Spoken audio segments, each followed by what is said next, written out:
Proses perumusan dasar negara Republik Indonesia. Dasar negara merupakan pondasi berdirinya sebuah negara. Ibarat sebuah bangunan, tanpa pondasi yang kuat, tentu tidak akan berdiri dengan kokoh. Oleh karena itu, dasar negara sebagai pondasi harus disusun sekuat mungkin sebelum suatu negara berdiri. Ketua BPUPKI Dr. KRT Rajiman Widoningrat pada pidato awal sidang pertama menyatakan bahwa untuk mendirikan Indonesia merdeka diperlukan suatu dasar negara. Untuk menjawab permintaan Ketua BPUPKI, beberapa tokoh pendiri negara mengusulkan rumusan dasar negara. Rumusan yang diusulkan memiliki perbedaan satu dengan yang lain. Namun demikian, rumusan-rumusan tersebut memiliki persamaan dari segi materi dan semangat yang menjiwainya. Pandangan para pendiri negara tentang rumusan dasar negara disampaikan berdasarkan sejarah perjuangan bangsa dan dengan melihat pengalaman bangsa lain. Meskipun diilhami oleh gagasan-gagasan besar dunia, tetapi tetap berakar pada kepribadian dan gagasan besar dari bangsa Indonesia sendiri. Usul mengenai dasar negara Indonesia merdeka dalam sidang pertama BPUPKI secara beruntun dikemukakan oleh Muhammad Yamin, Mr. Supomo, dan Insinyur Soekarno. Pada sidang BPUPKI tanggal 29 Mei tahun 1945, Mr. Muhammad Yamin saat itu mengusulkan rancangan dasar negara Indonesia dengan mengatakan bahwa rakyat Indonesia mesti mendapat dasar negara yang berasal daripada peradaban kebangsaan Indonesia. Orang Timur pulang kepada kebudayaan Timur. Muhammad Yamin mengusulkan secara lisan 5 dasar bagi negara Indonesia merdeka, yaitu sebagai berikut. 1. Pri kebangsaan. 2. Pri kemanusiaan. 3. Pri ketuhanan. 4. Pri kerakyatan. 5. Kesejahteraan sosial. Setelah selesai berpidato, Muhammad Yamin menyampaikan konsep mengenai dasar negara Indonesia merdeka secara tertulis kepada ketua sidang. Konsep yang disampaikan berbeda dengan isi pidato sebelumnya. Ajas dan dasar Indonesia merdeka secara tertulis menurut Muhammad Yamin adalah sebagai berikut. 1. Ketuhanan yang Maha Esa. 2. Kebangsaan Persatuan Indonesia. 3. Rasa kemanusiaan yang adil dan beradab. 4. Kerakyatan yang dipimpin oleh hikmat, kebijaksanaan dalam permusyawaratan perwakilan. 5. Keadilan sosial bagi seluruh rakyat Indonesia. Selanjutnya, pada tanggal 31 Mei tahun 1945, Supomo menyampaikan pidatonya tentang dasar negara. Menurut Supomo, dasar negara Indonesia merdeka adalah sebagai berikut. 1. Persatuan. 2. Kekeluargaan. 3. Keseimbangan lahir dan batin. 4. Musyawarah. 5. Keadilan rakyat. Supomo juga menekankan bahwa negara Indonesia merdeka bukanlah negara yang mempersatukan dirinya dengan golongan terbesar dalam masyarakat dan tidak mempersatukan dirinya dengan golongan yang paling kuat. Akan tetapi mengatasi segala golongan dan segala paham perorangan, mempersatukan diri dengan segala lapisan masyarakat. Insinyur Soekarno pada tanggal 1 Juni tahun 1945 menyampaikan pidato tentang dasar negara Indonesia merdeka. Usulnya berbentuk filosofis, Grondslag atau Weltanschauung. Negara Indonesia yang kekal abadi itu dasarnya adalah Pancasila. Rumusan dasar negara yang diusulkan olehnya adalah sebagai berikut. 1. Kebangsaan Indonesia.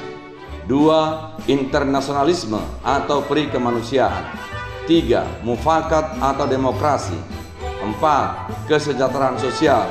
5. Ketuhanan yang berkebudayaan.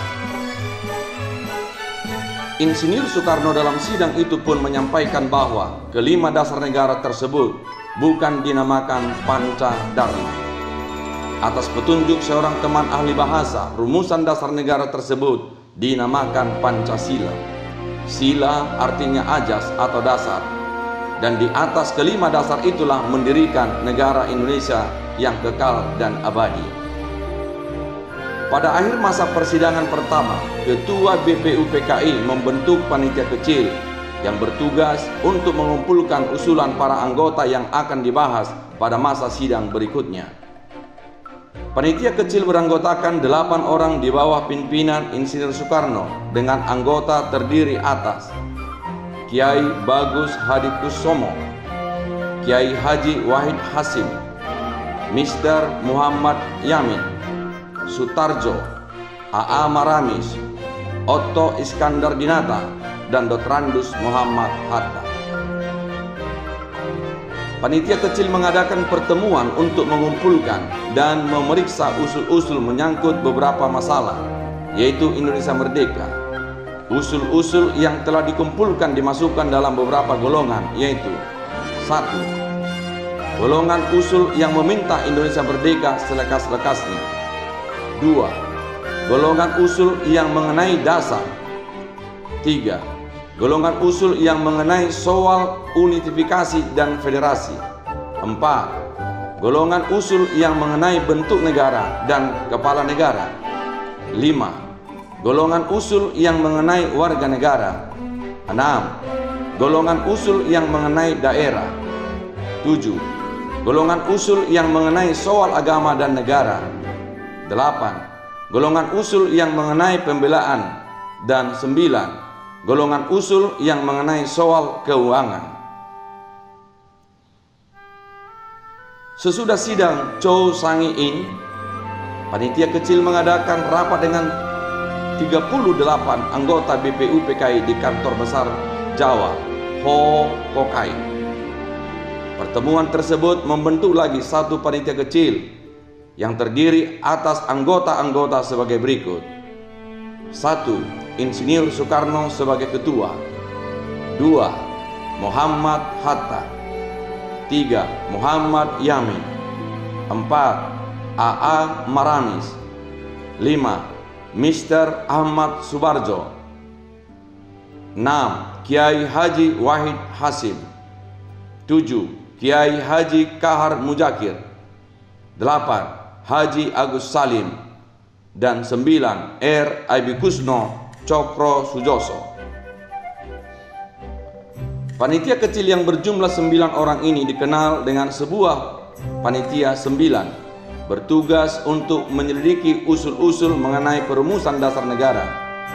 Panitia 9 mengadakan rapat di rumah kediaman Insinyur Soekarno di Jalan Pegangsaan Timur, nomor 56, Jakarta. Setelah itu, pada tanggal 22 Juni tahun 1945, Panitia 9 telah mencapai satu persetujuan atau kesepakatan tentang rancangan pembukaan hukum dasar atau Undang-Undang Dasar. Rapat berlangsung secara alot karena terjadi perbedaan paham antar peserta tentang rumusan dasar negara, terutama soal agama dan negara. Persetujuan Panitia 9 ini termaktub di dalam suatu rancangan pembukaan hukum dasar atau Undang-Undang Dasar. Oleh Insinyur Soekarno, rancangan pembukaan hukum dasar ini diberikan nama Mukadimah. Oleh Mr. Muhammad Yamin dinamakan Piagam Jakarta. Adapun rumusan Pancasila menurut Piagam Jakarta adalah sebagai berikut. 1. Ketuhanan dengan kewajiban menjalankan syariat Islam bagi pemeluk-pemeluknya. 2. Kemanusiaan yang adil dan beradab. 3. Persatuan Indonesia.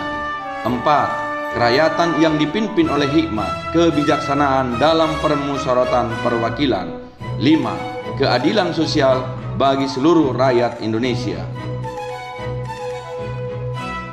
Pada saat penyusunan Undang-Undang Dasar pada sidang kedua BPUPKI, Piagam Jakarta dijadikan mukadimah atau preambul.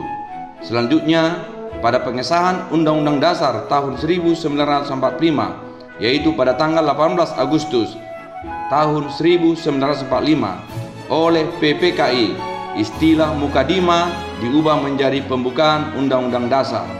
Butir pertama yang berisi kewajiban menjalankan syariat Islam bagi pemeluknya diganti menjadi ketuhanan yang Maha Esa. Naskah Piagam Jakarta ditulis dengan menggunakan ejaan Republik dan ditandatangani oleh Insinyur Soekarno, Muhammad Hatta, A.A. Maramis, Abikusno Cokro Sujoso, Abdul Kahar Mujakir, A.H. Salim, Ahmad Subarjo, dan Kiai Haji Wahid Hasim dan Muhammad Yamin. Pancasila yang benar dan sah adalah yang tercantum dalam alinea keempat Pembukaan Undang-Undang Dasar tahun 1945. Hal itu ditegaskan melalui Instruksi Presiden RI nomor 12 tahun 1968 tanggal 13 April 1968.